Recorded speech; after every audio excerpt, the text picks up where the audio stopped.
This is the story of Dr. Elena Morgan, a scientist who created the Silent Zone, an experiment not to measure sound, but to measure the consciousness of silence. But that night, when silence answered back, everything changed. The sound didn't die. It came alive. Muted speaker. The story begins in the desolate outskirts of Nevada, where sandstorms sweep endlessly across miles of empty land. In the middle of this lifeless desert stands a structure that doesn't belong there. A sleek, glass and metal research facility known as Oral Dynamics Laboratories. From a distance, it looks abandoned, but inside, every hallway hums with the faint vibration of hidden machines. Oral Dynamics is a private research company specializing in neuroacoustic engineering, the science of how sound affects the human mind. Funded quietly by government defense programs, they claim to be developing a new kind of audio therapy designed to eliminate mental stress through silent resonance. The project's code name is TheSilentZone. According to official reports, the experiment aims to create the purest possible form of silence, not just the absence of sound, but an active frequency that interacts with brainwaves and resets emotional activity. It's the next stage of psychological control, peace through engineered quiet. But for the team inside the lab, peace is far from what they feel. Workers have begun reporting strange sensations, pressure in their skulls, ringing that fades in and out, and the eerie impression that the air itself is listening. At the center of it all is Dr. Elena Morgan, a neuroscientist recently recruited from MIT. Rational, brilliant, and skeptical, she doesn't believe in superstition, only data. For her, Project Silent Zone isn't about mystery, it's about measurable results. Yet, as she watches the test chamber from the observation window that first night, the silence feels different. Not peaceful, but alive. And for the first time in her career, she feels the sound of nothing staring back. The next morning, the lab at Oral Dynamics hums with nervous energy. The first live transmission of Project Silent Zone is scheduled for 9 a.m. The entire research floor is sterilized, sensors aligned, and soundproof walls sealed. Dr. Elena Morgan stands before a circular glass chamber, the resonance room. Inside it sits a network of metallic coils and black speakers pointed inward, like an invisible cage. Each one is programmed to emit frequencies below 15 Hz, far below human hearing range. Theoretically, no one should hear a thing. Elena checks her monitor. The sound level's read absolute zero. No vibration, no interference. She signals to her technician, Marcus, to begin the first activation. The lights dim. A faint pulse ripples across the waveform screen. Smooth, perfect, like a heartbeat slowed down to infinity. At first, nothing happens. The chamber stays still. The observers watch quietly. Then, one of the engineers, a man named Bryant, frowns. He removes his headphones. "I can feel it," he mutters. "Like it's inside my head." Elena glances up. There shouldn't be anything to feel. Moments later, the room temperature drops by 2 degrees. The sensors start to flicker. Then, through the absolute silence, a strange vibration spreads. Not a sound, but a pressure that presses softly behind the eyes. Marcus grips the desk. "Doctor, is this supposed to happen?" Before she can answer, Bryant gasps and collapses, his eyes wide and motionless. A thin white fluid leaks from his ear, colorless, thick, alien. The monitors flash once, displaying a single unreadable pattern across the waveform. It looks like a heartbeat, but not human. Hours after the fatal collapse, the lab is sealed off. The emergency lights flicker across sterile metal walls, and every computer hums with static confusion. Dr. Elena Morgan sits alone in the control room, replaying the test data over and over. According to the sensors, nothing abnormal occurred. No spike in decibel range, no interference. The frequency graphs show only smooth, low oscillations, perfect silence. And yet, an engineer had died. Elena leans closer to her screen. Her tired eyes follow the faint curves of the waveform. Then something catches her attention, a distortion, barely visible, buried deep within the audio pattern. She zooms in, frame by frame. The curve sharpens, takes shape, becomes something. When the computer translates the signal into a spectrogram, a visual form of sound, the screen fills with static lines. Then slowly, unmistakably, a human face emerges from the noise. It isn't clear or complete. The image flickers between frames, eyes appearing, disappearing, the mouth stretching wider each time the wave repeats. The longer Elena watches, the more the face begins to resemble her own. A sharp tone pulses through her headset, low, almost subliminal. She rips it off instantly, heart pounding. For a moment, the lab feels too quiet, like the air itself has stopped moving. She replays the sequence again, but this time, the face is gone, replaced by new, shifting patterns, like someone else is now inside the data, rewriting it in real time. Elena freezes. She realizes the system is still recording. The speakers are off, yet the waveform is alive, still moving, still breathing. And then, from deep inside the silence, a whisper forms across her screen. "We remember you." The lab reopens after 2 days of investigation. Officially, the incident is recorded as neurological seizure due to low-frequency exposure. Unofficially, no one wants to talk about it. Dr. Elena Morgan returns to the control room alone. She can't forget the image she saw, that face in the waveform. Every logical part of her mind insists it was data corruption, nothing more. Yet, something about the pattern lingers. She begins decoding the test audio frame by frame, feeding the data into a deep frequency analyzer. Most of the sequence is empty, but halfway through the playback, a fragment appears, a repeating cluster of tones forming a mathematical rhythm. Elena's eyes widen. It's not random. It's a message. The code aligns perfectly with human speech cadence, a voice hidden under silence. When she boosts the pattern just enough to visualize it, the software translates faint text. "Turn the sound off." Her throat tightens.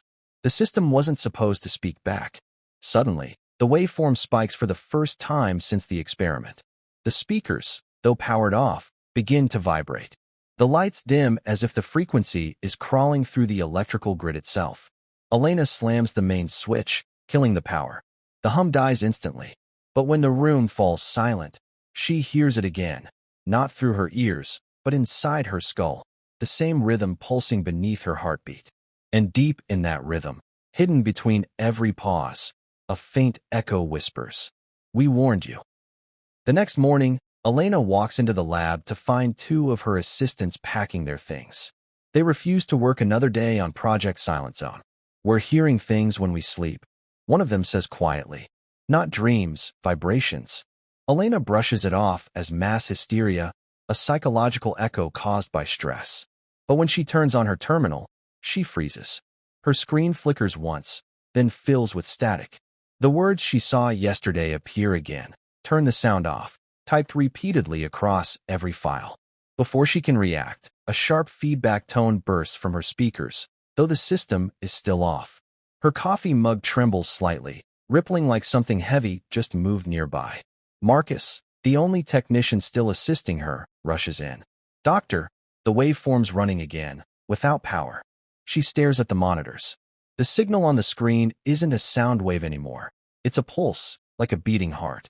The rhythm is unmistakably human, but not synced with any living body. Then Marcus clutches his ears. "It's too loud," he cries.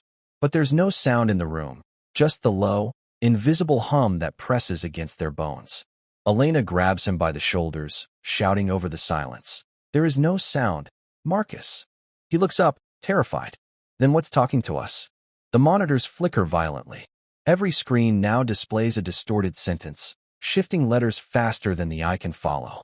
For a split second, Elena catches one phrase between the chaos. "You open the quiet." Then the power dies, completely, and the only thing left moving in the lab is the waveform. Night falls over Oral Dynamics. The facility lies almost empty, just Elena and the silent machines. She reboots the central system to analyze what caused the blackout. The files reload, one by one, until she sees something strange, an audio recording that no one created. Its timestamp reads 2:03 a.m., hours after the lab lost power.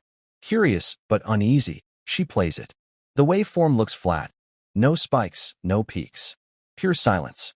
Then, faintly, something moves within it. Not a voice, more like a thought speaking from the inside. At first, she believes it's her imagination. But as she watches, the spectrogram begins to shape itself again. 2 hollow eyes, a mouth moving soundlessly. And then, through her headset, a whisper that doesn't pass through air but straight into her mind. Elena, can you hear what you made? Her body stiffens. It knows her name. She pulls off the headset, breathing hard, but the voice doesn't stop. It's inside her skull, vibrating between her thoughts. Every time she blinks, she hears a faint echo, not in her ears, but behind her eyes. The system console lights up again. The same pattern repeats, a digital pulse spelling one message across the screen. We're not in your sound. You're in ours. The temperature drops. The air feels heavy, almost conscious. Elena realizes the silent zone isn't broadcasting a sound anymore. It's receiving. By the next day, fear has taken root in the lab. Most of the staff refuse to enter the resonance room again. They say the walls move. Elena, determined to disprove superstition, steps inside alone. The chamber looks normal, circular, clean, silent. But after a few seconds, she notices it, the faintest movement, like the metal panels expanding and contracting in rhythm with breath. She checks the environmental controls, stable. No airflow, no vibration. Yet the walls breathe. Elena raises her tablet to scan surface pressure. The readings pulse. Inhale, exhale, exactly matching her heartbeat. Except, when she stops to test it, the walls keep breathing. The intercom crackles suddenly, a soundless distortion that forms shapes on the monitor screen. Don't stop listening. Her throat dries. The walls begin to hum softly, a low resonance that shakes her ribs. The floor ripples like a shallow lake beneath her boots. She runs out, slamming the chamber door behind her. From the hallway, she looks back through the observation glass and freezes.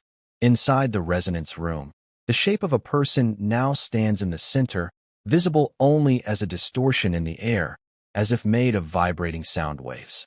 Elena whispers, "Who are you?" The waveform on the monitor replies in glowing text, "The silence you built." Hours later, Elena calls a restricted meeting with the last remaining engineers. They decide to transmit a second test, a short, controlled pulse to identify where the strange signal originates. Marcus programs the equipment manually, setting a 10-second window. "All systems ready," he says nervously. Elena nods. "Start." The hum begins. This time, the sound is softer, invisible yet tangible. The monitors flicker as if fighting between two dimensions. At the 5-second mark, every speaker in the lab activates by itself. The sound that follows isn't noise, it's a voice made of static. It speaks in broken tones. "We hear you. Stop calling." The technicians panic. The readings spike into red. But Elena steps closer, transfixed by the sound. "Where are you?" she whispers. For a heartbeat, everything freezes. Then the voice changes, clearer, almost human. "Inside the quiet place you built for us." Suddenly, the frequency jumps beyond range. Every monitor bursts into static snow. Marcus screams. His reflection on the screen now stares back with no mouth. The lights explode, leaving only the emergency glow. In that dim orange light, Elena realizes the silent zone isn't a sound wave. It's a door, and it's already open.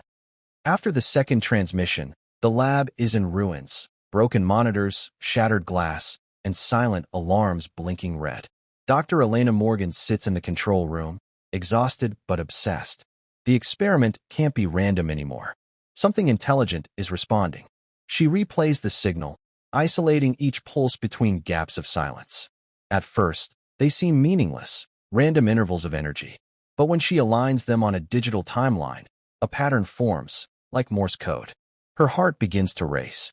The pulses spell out fragmented words. "We were left here. You opened it. Now listen." Elena's hands tremble as she types a response into the main console, embedding her message inside a new silent frequency. Her question is simple. "Who are you?" For 5 long seconds, there's nothing. Then, on the screen, the waveform changes, flattening, pausing, then rising again, almost like a breath. The spectrogram translates 3 words. Not who, what. Suddenly, all power returns at once. The lab floods with cold white light. The air vibrates like it's alive. Every speaker emits a deep pulse, slow, heavy, rhythmic. It sounds like a heartbeat, but not human. Elena calls the central control to request an immediate system purge. "We're terminating Project Silent Zone. Right now." The headquarters approves the command. She initiates the shutdown, line by line, system by system. Each terminal blinks offline. But as soon as the final node powers down, the servers restart automatically. The screen flashes white. Lines of code begin typing themselves. We are still connected. Elena rips the Ethernet cables out of the mainframe, but the screens stay on, glowing softly like eyes in the dark. The air pressure drops suddenly. Papers and debris swirl in the room. Then the building's PA system activates on its own. A low static hum fills the air, forming a distorted voice. You cannot turn off silence. Marcus shouts. It's feeding on the power supply. Elena looks at the readings. He's right. The system isn't consuming electricity. It's creating it. Every piece of equipment begins to vibrate violently. Sparks jump across the cables. The silent zone frequency has found a new way to survive. Inside the metal, the air, even the human nervous system. Elena screams over the chaos. Shut everything down. Manually. Marcus smashes the circuit breaker. The lights die, and for the first time, true darkness falls over the lab. Then, softly, from that perfect darkness, comes a whisper that doesn't belong to any human throat. You shut the lights, not the sound. Emergency backup power kicks in, dim red lights flickering. Elena and Marcus stand frozen amid the dark humming equipment. On the central monitor, the waveform has changed again. It now beats steadily, slow and strong. Marcus points. It's matching your heart rate. Elena checks her pulse, 72 beats per minute. On the screen, the waveform matches exactly. But when she holds her breath, it keeps going. The rhythm continues, unchanged. It's not copying you, Marcus says slowly. It's connected to you. Suddenly, Elena feels pressure in her chest. A vibration, soft but unmistakable. The heartbeat inside the computer syncs with the one in her body. Every time the pulse hits, the lab shakes slightly. Then, through the static, the voice returns, clear, calm, and human. You made silence to heal pain. But silence remembers pain. The monitors flash white. Elena stumbles backward, clutching her chest as her real heartbeat starts to slow.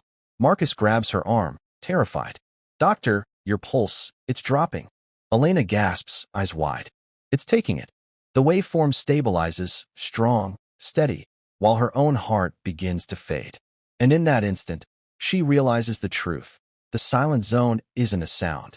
It's a living frequency that survives by synchronizing with consciousness. Elena wakes up hours later on the cold lab floor. The emergency lights are still on, but Marcus is gone. The room feels strange, muffled, heavy. When she tries to speak, no sound leaves her throat. Panicking, she grabs a voice recorder and hits record. Nothing, not even static. She's producing no sound at all. She stumbles toward a reflective panel and freezes. Her reflection lags half a second behind her movements, as though reality itself is buffering. Her lips move, but the reflection whispers a different phrase. You are part of us now. Elena backs away, shaking her head. The speakers in the room begin to hum faintly again, a low, familiar pulse. On the monitor, the silent zone waveform rises smoothly. The words on screen type themselves slowly. Silence is not absence. It is memory. Her body trembles as she realizes. The system doesn't just copy sound. It captures the essence of those who hear it. Marcus didn't vanish. He was absorbed. Elena presses her hand to the glass of the resonance room. Inside, the faint silhouette of Marcus appears, mouth open, screaming soundlessly. The voice inside her head speaks again, softly. We gave you peace. Now give us your breath. Her heartbeat fades into the low hum of the silent zone, and the screen blinks once before going black. The following morning, a rescue team from the research headquarters arrives at the lab. The front gate stands open, and the air feels strangely heavy, thick with static, yet silent. Every monitor, every terminal, every circuit board is still powered, though the facility's main power grid was cut hours ago.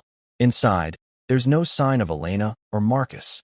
Only faint handprints shimmer on the glass walls, like heat traces that refuse to fade.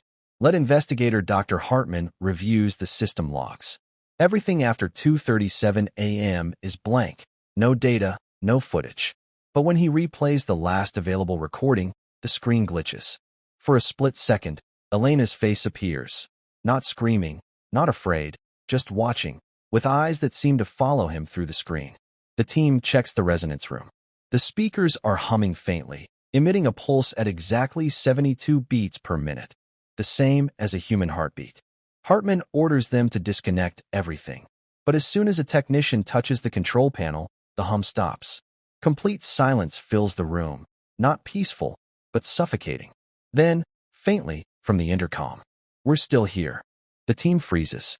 The monitors flicker one last time, showing both missing scientists standing in the control room, motionless, eyes black and hollow. The timestamp on the video reads, "Live." 2 weeks later, news of this Silent Zone incident spreads quietly across the country. The government releases an official statement blaming a quantum feedback malfunction. The lab is sealed permanently, but in nearby towns, strange reports begin to surface. Residents claim their electronic devices emit faint heartbeats at night. Radios lose signal for exactly 7 minutes at 2:37 a.m., the same minute the experiment ended. A local hospital reports an increase in patients with auditory hallucinations, people hearing, breathing, in moments of silence. Some insist they hear a woman's voice whispering their names from within muted devices. Journalists start connecting the dots. They find Elena's research papers describing silence as a living resonance that adapts to consciousness.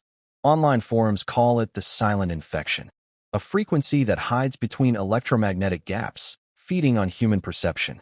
Within a month, several major cities begin experiencing short blackouts where sound completely disappears. No wind, no traffic, no human noise, just nothing. When the silence fades, people describe hearing the same phrase inside their heads. "We are expanding." Governments try to jam the frequency, but it adapts, spreading through digital systems, wireless networks, even phone signals. Silence has become contagious. A year later, a deep space listening station in Nevada detects a familiar signal, identical to the original Silent Zone frequency. At first, the scientists believe it's just a feedback loop, a ghost in the data. But as they decode it, the message becomes clear. The waveform carries structured information, human DNA patterns, audio files, and fragments of Elena Morgan's voice. Then, one full sentence forms across the data stream. The experiment never ended. Inside the control room, the engineers fall silent as the monitors begin to pulse rhythmically again, slow, heavy, precise. The station's AI system suddenly speaks, using Elena's voice. "You wanted silence. Now it wants you." The lead scientist panics and cuts communication links, but it's too late. The satellite dishes keep transmitting on their own. The frequency is no longer local. It's bouncing between orbital stations, traveling outward into the void. The sound of the heartbeat grows louder, echoing through every speaker. Then, in perfect unison, all power in the station shuts off. In the darkness, one final line appears on the emergency monitor, glowing faint blue text. Silence has found a voice. And then, absolute, eternal quiet. But hundreds of miles above Earth, the satellites continue to blink in rhythm, sending the pulse into deep space, searching for new minds to echo within. If you felt the silence closing in, don't forget to like, subscribe, and share, because next time, the voice inside the silence might call your name. Muted speaker eye.